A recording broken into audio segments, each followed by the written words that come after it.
Welcome to Clearview Today with Dr. Abadan Shah, the daily show that engages mind and heart for the gospel of Jesus Christ. I'm Ryan Hill. I'm John Galantis. And you can find our show online at clearviewtodayshow.com. Or if you have any questions for Dr. Shah or suggestions for new topics, send us a text to 252-582-5028. You can also email us at contact@clearviewtodayshow.com. That's right, and you guys can help us keep the conversation going by supporting the show. You can share it online with your friends and your family. Leave us a good review on iTunes or Spotify. Absolutely nothing less than 5 stars for any reason. And listen, we're even going to leave a link right there in the description so you can help us do that. How nice for you. It's convenient. Today's date is April the 15th, which means that our Date the Word is coming to you today from Hebrews chapter 4, verse 15. For we do not have a high priest who cannot sympathize with our weaknesses, but was in all points tempted as we are, yet without sin. But it doesn't count because Jesus couldn't have sinned. So he... dude, he actually clocked me on the radio. I would never. You know, people often like to use the fact that Jesus couldn't sin. We call that his impeccability as a way to fancy vocab on Monday. Good job. I'm a seminary student, right? So people like to use that to sort of undermine this idea that Jesus is able to sympathize with us, that Jesus is able to relate to us, and I think it's in part to kind of spread this gap between God and man, which on one hand I understand. At the same time, Jesus sympathizing with us, him identifying with the human race, is why he took on flesh in the first place. Right. It's to save us from our sin, to save us from the holy wrath of God. Yeah, and if you go too far down that rabbit trail of like, was Jesus actually tempted? Does his ability to sin negate, or his inability to sin negate the validity of the temptation? I mean, then at that point, you're questioning Jesus' humanity. That's right. You're calling into question his dual nature, and I don't think that's something I'm comfortable doing. Right. The fact that Jesus overcame death and the grave should mean that him overcoming temptation is no big deal for us. Like we should, but it's also it also undermines the victory that Jesus won. Yep. And so when I read something like this, we don't have a high priest who cannot sympathize with our weakness. The only thing that it fills me with is gratefulness. Yes. That Jesus is there for us. Yes, that he knows what we're going through, and he gives us exactly what we need through him to withstand that temptation. That's right. And if you guys are liking these Date the Words, every single episode is brought to you in part by the Date the Word app for a smartphone. You can download it for free right now. That's iPhone or Android. Every single day connects today's date to God's Word in the hope of making it more memorable for you. Merry Monday, my friends. That's right. Today is Monday, which means that our Monday segment, All the Small Things, is on I wish that song wasn't copyrighted. Trademark pending. So I'm going to take the All the Small Things today because I have something that has recently come back up for me, and I want to share it with you. I love it. This is maybe specific to me, but I want to give it to you. Mm-hmm. After a big meal. We should say, sorry, if anybody's new and listening, All the Small Things. Oh, true. This is the segment that we do every Monday where we talk about just some of the little things that God has given us to enjoy in life. Small little smile moments. Sometimes they can be petty. Sometimes they're pretty innocent. Sure. So for me, after you get done with a meal, go ahead and load the dishwasher and run it. Here's why. Let me give you a little bit. Wait, that's it? Here's why. Let me give you a little bit of context. There's no greater feeling than after you had a bunch of people over to eat for dinner. Maybe you as a family have kind of sat down. My family, when we sit down, we were already a bunch of people. Right, sure. So you wash the dishes, you put them in the dishwasher, close it, run it, and then everybody just kind of sits on the couch, fat and full, and just kind of that little hum in the background is just... It's just pleasant. So is it the fact that you don't have a job to do now, or like the task is done, or it's the sound you like? So for me, in the short term, and for most people, it's the fact that you don't have dishes. You just already knock it out. Just go. You're not going to feel like doing them later. You think you will. Right. I'm going to let them soak in the sink. No, you're not going to feel like doing them later. True. So go ahead and knock it out now. And then you have that hum that you associate with that feeling of double whammy. That fullness. For me, it reminds me of when I was a kid and we would go over to like family's house and have a big family meal, and everybody, like after the meal, you've eaten too much, you're kind of laying around, maybe some people like taking a cat nap on the couch. You hear that like hum of the dishwasher in the background. I can get behind that. And it's just a pleasant, for me, it's a pleasant memory. I can get behind that. Yeah. So I thought you were like, oh, this is just like, it's nice to have the job out of the way, which I don't have to wash the dishes anyway. So I just give that all to my wife. Yeah, and as soon as she gets sick of it, she's going to teach my son how to do it. There you go. Hey. but I can get that. I remember as a kid waking up on Saturday mornings to my dad cutting the grass outside my window. And like the way, I just remember like the way when it would pass, it would be like, and and like he would come past, and so I would open the window up and like have that warm summer air and like the smell of fresh cut grass come in my window. So yeah, I get that. Yeah. You bring those childhood memories Just those back. those little sounds, those little smells from childhood. Just kind of, it's that feeling of nostalgia. I wonder if Dr. Shah has any of those from India. Like, what are some of the pleasant memories from Yeah. childhood? They're like you, those sounds that you hear that bring back something like that. Let's ask him. Yeah. Write in and let us know what that is for you guys. What is something that brings back that feeling of childhood nostalgia? 252-582-5028 are all the small things segments, just encouraging you. Maybe it's the dishwasher for you, maybe it's not, but just lean into that nostalgia. Yeah, that's right. Capitalize on those moments. You can visit us online at clearviewtodayshow.com. Stay tuned. We'll be back after this. Hey, what's going on, listeners? My name is John. And I'm Ellie. And we just want to take a second and let you know about Dr. Shah's new book on the market right now called Can We Recover the Original Text of the New Testament? Boy, that is a long title. True, but it's a very simple message. The original text of the New Testament is not only attainable, but there are lots of different ways that scholars go about discovering it. There's a lot of people out there saying that the original text is lost forever, or that it's hopeless to actually try to find it, or that there's many texts of the New Testament. But alongside Dr. David Allen Black, Dr. Shah has actually compiled papers from some of the world's leading experts in textual criticism, including one written by himself on various methodologies for extracting the original text. And listen, if you're interested in textual criticism, this book is a great introduction to the field. You can pick up your copy on Amazon, or you can buy it from our church website. That's clearviewbc.org. We're going to leave a link in the description box so you can get your copy today. Love that. Ellie, let's hop back in. Let's do it.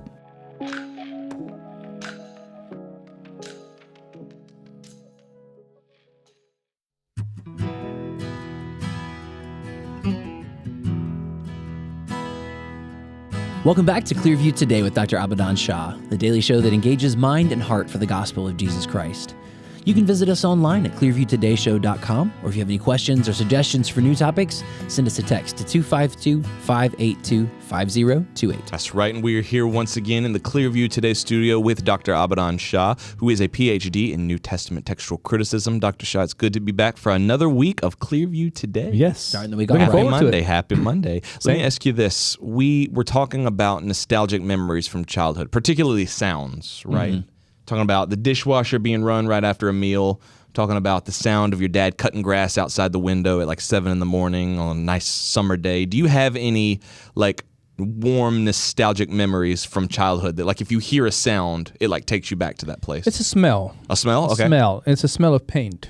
Really? Yeah. Really? Okay. So every Christmas, Dad would get these painters to come to paint the church first. I mean, they would paint the whole... every Christmas? Every Christmas. Wow. Inside out. And do understand that over there, because of the dust and everything, the walls, it's not like they become black or gray or anything. They're not clean. Right. So painting sort of takes care of all that problem. Gotcha. And air condition, now everything is air conditioned, so it's a different world. But growing up, the windows would be open, so all the dust would come in at times. And don't think of it like a massive cloud of dust just floating through the church or anything. It's not like that bad. So every Christmas, Dad would have the church painted outside, inside, and these are professionals who would come and paint everything, the borders, to right down the window panes, everything. Wow. And then they would also paint the house while they did that. So everything had to be pulled in, pulled out, whatever. And this was like done over a week. Mm-hmm. Wow. So sometime either last week of November or the first week of December, that was the smell everywhere. Wow. And that smell to me was associated with Christmas. Okay. In my mind. Wow. In my Okay. mind. Yeah. So it's kind of funny how that works. Did you like it at the time, or do you like now that you smell it, you go back and you like it? I don't know if I liked it at the time or not. Yeah. But I do associate that smell with exciting. Yeah. Like when that's happening, which means a lot of excitement is coming. Yeah. Yeah, There's something good happening. A lot of good happening I love because that. now Christmas week is about to come. Mom's going to start cooking all these Christmas carols and going out singing, and sports day and picnic, and all the competitions are going to begin. We used to have debate and speech competitions and singing competitions, all that would go on in the church. So all that's going to happen. The school will be out for about good 2-3 weeks. So I associate paint with Christmas. I mean, it kind of is that way. I mean, like if you're painting something, something's either getting redone or it's being made new, or like there's some new thing coming. There's some excitement that comes when paint is opened. You know what I remember when I think about paint? I know you're not going to like it, but painting the Illuminate room. You remember when Ryan? Yes. So on the wake of, I think we've told the story of the purple room on the podcast before, but Ryan was like, I would like to paint the Illuminate student room, and Dr. Shah was like, go for it. He was like, what about a nice rich brown? And I was like, dude, that would be fun. I'll help you paint it. We got in there. This is, we haven't known each other for very long at this point. Maybe like a couple years? A year or two, maybe. Yeah. So I'm like, okay, we've never really done like major projects together. I'm like, all right, cool. After work, we'll get some paintbrushes and rollers and go paint. You painted as a career, right? Like it was as a job. Oh yeah. I mean, this was in college. So you know that painting kind of starts fun. It's like, oh man, this is exciting. You got sand the walls and all this stuff. Once you've been at it for maybe 10, 20 minutes, it's like, oh, I don't want to do this anymore. No. And that hit hard. I was like, Ryan, I'm going to be honest with you, dude. So quickly. I don't want to do this no more. Lost steam. And Ryan, like at the time, he wasn't as candid like as we are now. So he was like, oh, I mean, you know, we didn't hire painters because we volunteered to do this. It was the royal we, like you volunteered to help. Right, exactly. And I was like, I know, but damn, my wrists are starting to hurt. I might just take a break. Take a break, and legend has it that break is still going on today. That's what I remember when I think about painting. So the memories aren't quite as pleasant. Yeah, and long story short, I finished the room. I remember that. Yeah. It's kind of funny how those smells and those sounds can take you back to your past. Well, nostalgia is something that everybody experiences, and that we want to discuss that a little bit on today's episode in a little bit different context. But Dr. Shah, what is the daily encouragement you want to leave our listeners and our viewers with today? Tip your hat to the past, but roll up your sleeves to the present and the future. And again, I didn't come up with this. Right. Other people have said it. In fact, they've said it with more flair than I just did. But that's how you should live. Yeah. Tip your hat to the past. Just say, okay, past was great or wasn't great, but acknowledge it. But then roll up your sleeves for the future. Start living in the future. Don't live in the past. Yeah. I love history, but I don't want to live in history. Yeah, that's right. You know, I remember my grandparents and like my grandparents, because my grandparents on my mom's side, all their brothers and sisters lived in like a bunch of houses that were right there together. So they were all just together all the time. I remember that was the one thing that they always did. They would just sit around and talk about how good things used to be. You know, they would just idealize. Them good old days. And I felt like at a certain point, they weren't just remembering it, they were remaking it. They were like remaking and reshaping their past as like the story of their life. Yeah. But if you were to somehow time travel back, I don't know if it was actually as glorious and warm and nostalgic, I guess, as it actually they were making out to be. That's a big pet peeve of mine, and I have some people who are close to me that do that. Whenever we're together and we haven't been together in a while, it's just like, remember when we used to? Remember this? Do you remember this? Remember that one time when we? And I'm like, this is just recycling the same memories over and over and over again. We're not focused on what's happening now and making new memories. And all those things are wonderful, but that's just where we're going to stay. Because it's always that things were so much better or things were way worse. We had it so much harder than you guys had it right now. And neither of those things are good. Yeah. I love history. I love the past. I love to sit back and study. But when I hear somebody just wanting to live back in the past, and it's happening in our nation right now, that's one of the common things that are being said. Man, I miss the good old days. I miss the old. You know what's going on right now. I mean, back in the day, man, some of these kids will never experience that, and I totally agree with them. And I love the Old West. I mean, so this is coming from a person who loves the past. Right. So I love the Old West, the old Westerns. Like every night, I'll watch at least one show of Bonanza, and it's like therapy for me. But I don't want to live there. Yeah. It's not real. Very true. It doesn't exist. Yeah. Those people were living in their present. We are wanting their lives. Right. Doesn't work like that. And it's funny because I remember as a teenager being surrounded by people like that. Even in the church, you know, people were like, maybe even especially in the church, I should say, people were like that. And I remember being like, I'll never be like that. I'll always be present-minded. But now I see, you can see yourself saying I see myself. You can see the tendency. Not only can I see myself say it, I say it. Yeah. Like Gavin, my son, will be watching like kids TV, and I'll just be sitting there and I'll look over at Ellie and I'll be like, this is not like, you remember Nickelodeon? Remember Doug? Remember Rugrats? Yeah. Remember Hey Arnold and Salute Your Shorts and all that stuff? Like, that was TV. And then I snap right back to my dad being like, "What is this? Yep. What is all this stuff Yep. you're watching? Remember Bugs Bunny, Mama? Remember? I've had those moments where Remember Daffy Duck? where the kids will be listening to music. I'm like, what is this music? What in the world? And then I hear myself. I'm like, Like I'm turning into my dad. I'm sure that their parents were saying things like, remember that we should just be outside sitting Yep. by the creek instead of sitting in front of this TV Yep. and watching this rabbit chasing.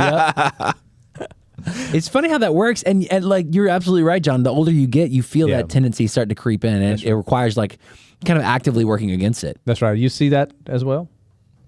I mean, for me, yeah, the biggest for me was music. Every time I was listening to the music that I liked, my mom is like, "What are you listening to? This is not garbage. This is not good for you." And There's I'm like, not only drums in it, but there's a guitar. Ugh. "Ew." Ugh. What is that TikTok? Ugh, brother, brother. Ugh. What is it? Ugh.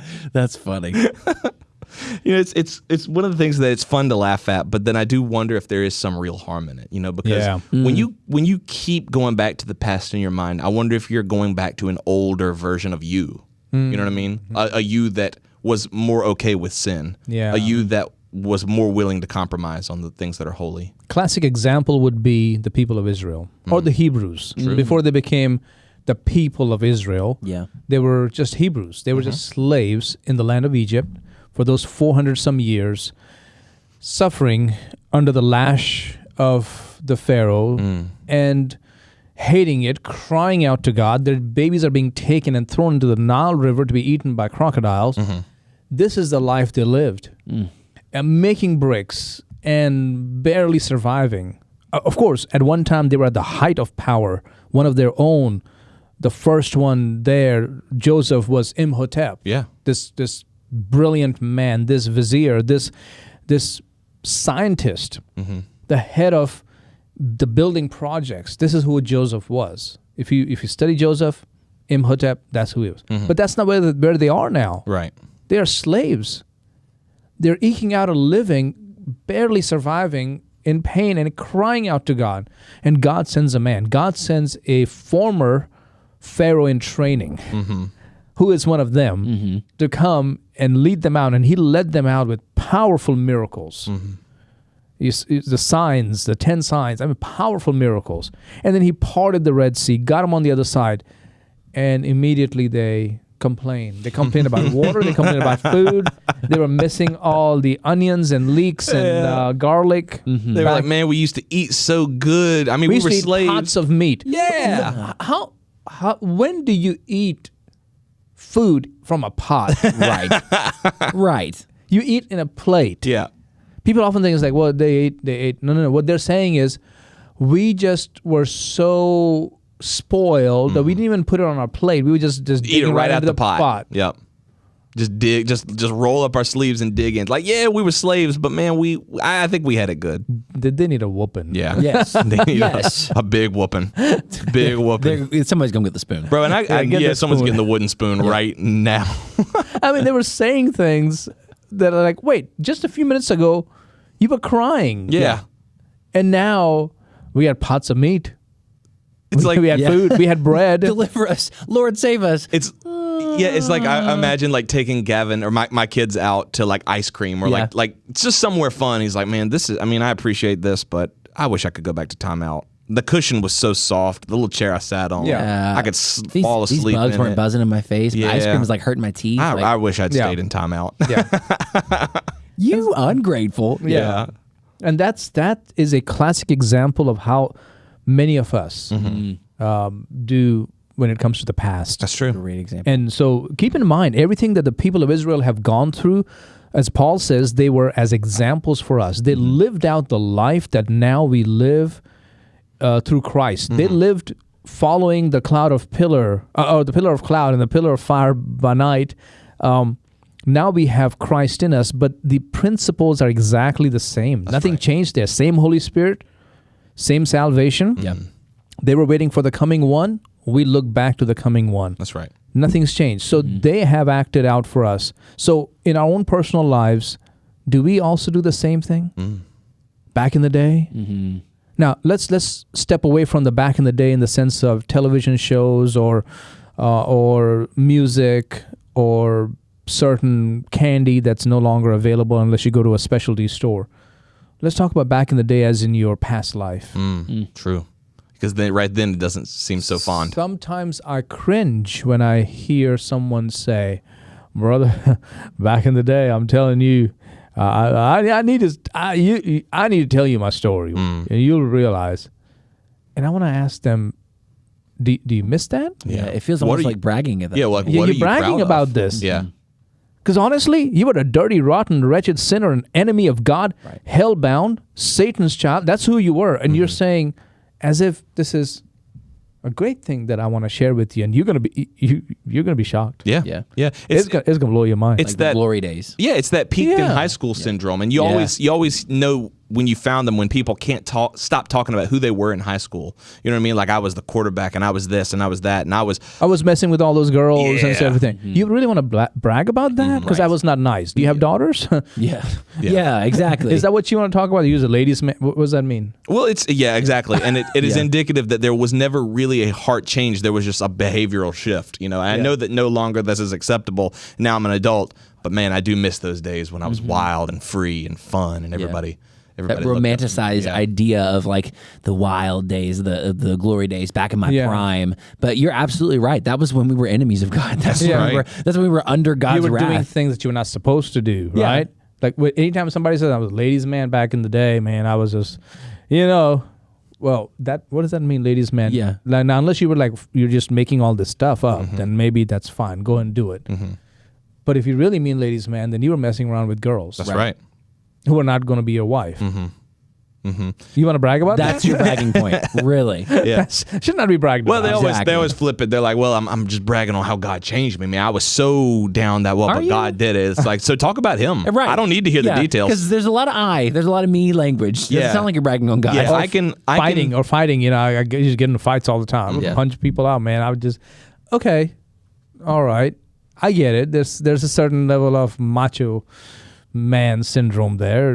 I get it. We all have that a little bit in us, but punching someone out instead of sharing the gospel with them. What if that fight now has turned that person completely against God? That's right. Yeah. What if they were to meet you today and you tried to share the gospel with them and they remember, aren't you the guy that like knocked me out in front of a grocery store Yeah, for you did looking not- at you sideways? Right. I feel like we're worth bragging now. Yeah. Yeah. Yeah. So I like my dad, he had his testimony. Many times he didn't want to share the testimony.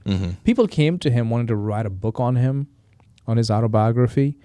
And he would often be like, yes. But you could tell he just was not going to do it. Right. It was not his thing. It was never like our family was this and our family was that and we were rich. I talk about it. He never did. It was very rare that we would get that information out of him. Yeah. Wow. It's kind of, and you've said this before, and I think we've had people on the show before who like have served in the military and have gone through stuff like that, is they don't talk about it. Those things are not glorious. They're not glamorous. And you can always tell, I don't want to say the fakes, but maybe the fakes, maybe the phonies, the ones who can't stop talking about it. The ones who always, that's their identity, what I did and who I was. It's something they can brag about. Yeah. Yeah.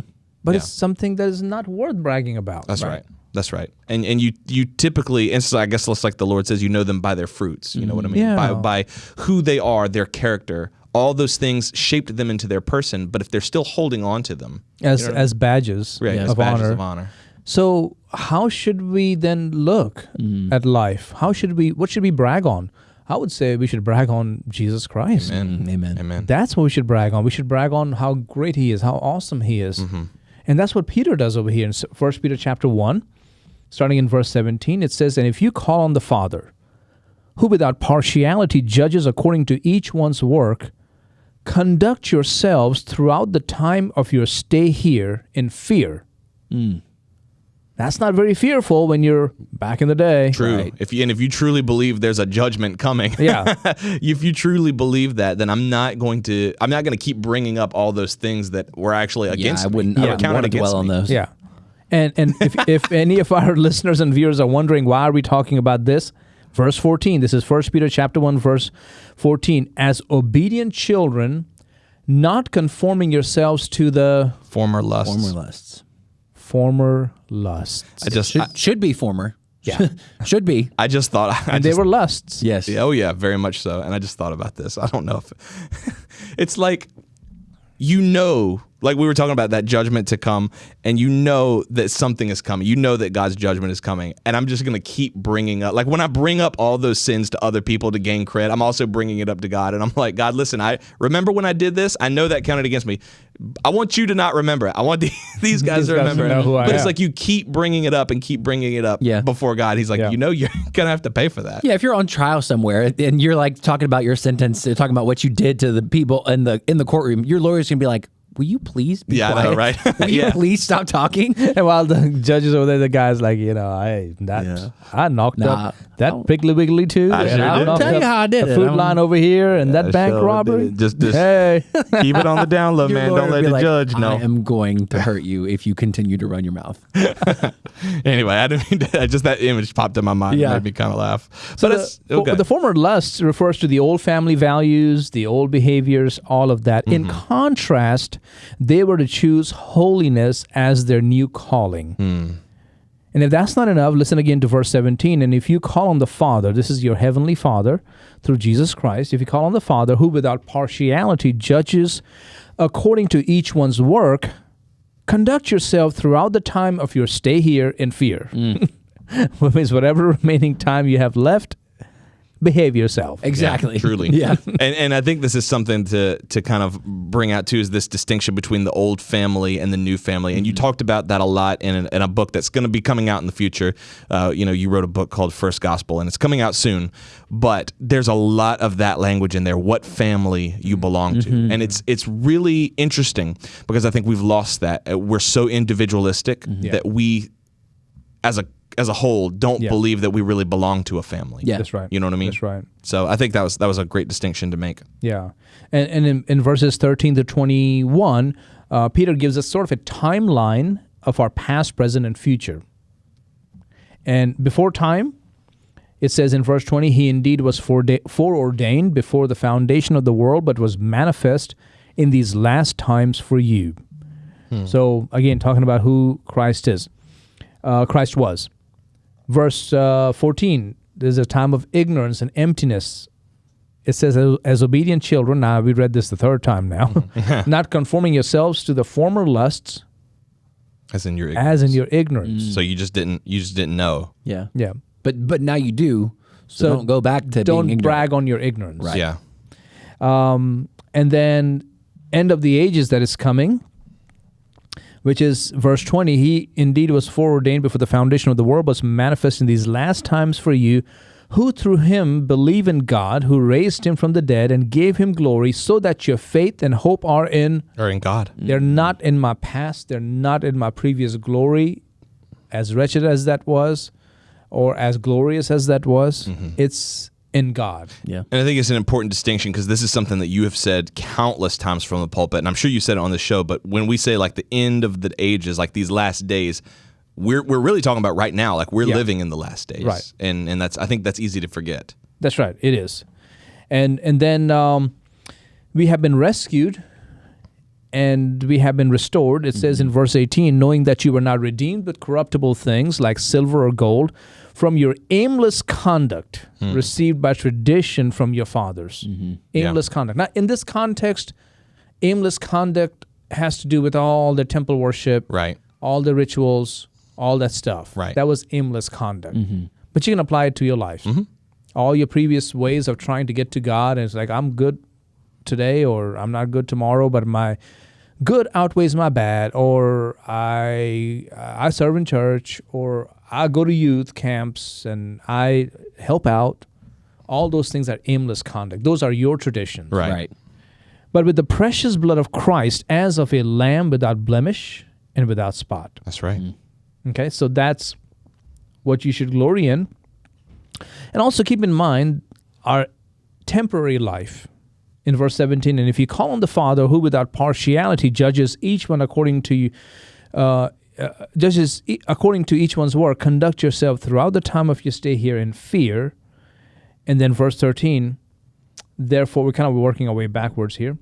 Therefore, gird up the loins of your mind, be sober, and rest your hope fully upon the grace that is to be brought to you at the revelation of Jesus Christ. So rest your hope fully upon the grace that is to be brought to you at the revelation of Jesus Christ. So This is something coming. yeah.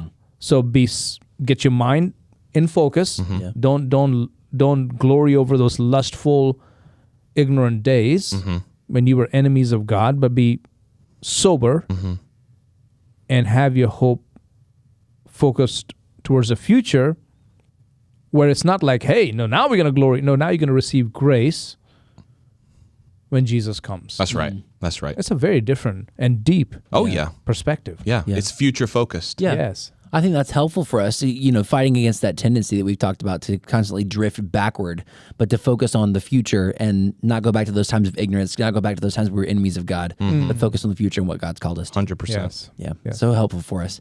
If today was helpful for you guys, write in and let us know, 252-582-5028, or you can visit us online at clearviewtodayshow.com. Don't forget, you can partner with us financially on that same website. Every gift that you give goes not only to building up this radio show, but countless other ministries for the gospel of Jesus. John, what's coming up tomorrow? I don't know about you guys, but I am in my soft guy era. Ew. Y'all know what that means? Ew. Ew, brother, ew. Brother, ew. We're going to be talking about this. A lot of people listening right now are like, what in the world is that? Well, guess what? We're going to tell you, because believe it or not, it is in the minds of your young people Yes, it is. and young people all over this country today. So we're going to talk about it. What does it mean and what does it imply? Yeah, make sure you guys tune in tomorrow. Love you guys. We'll see you tomorrow on Clearview Today.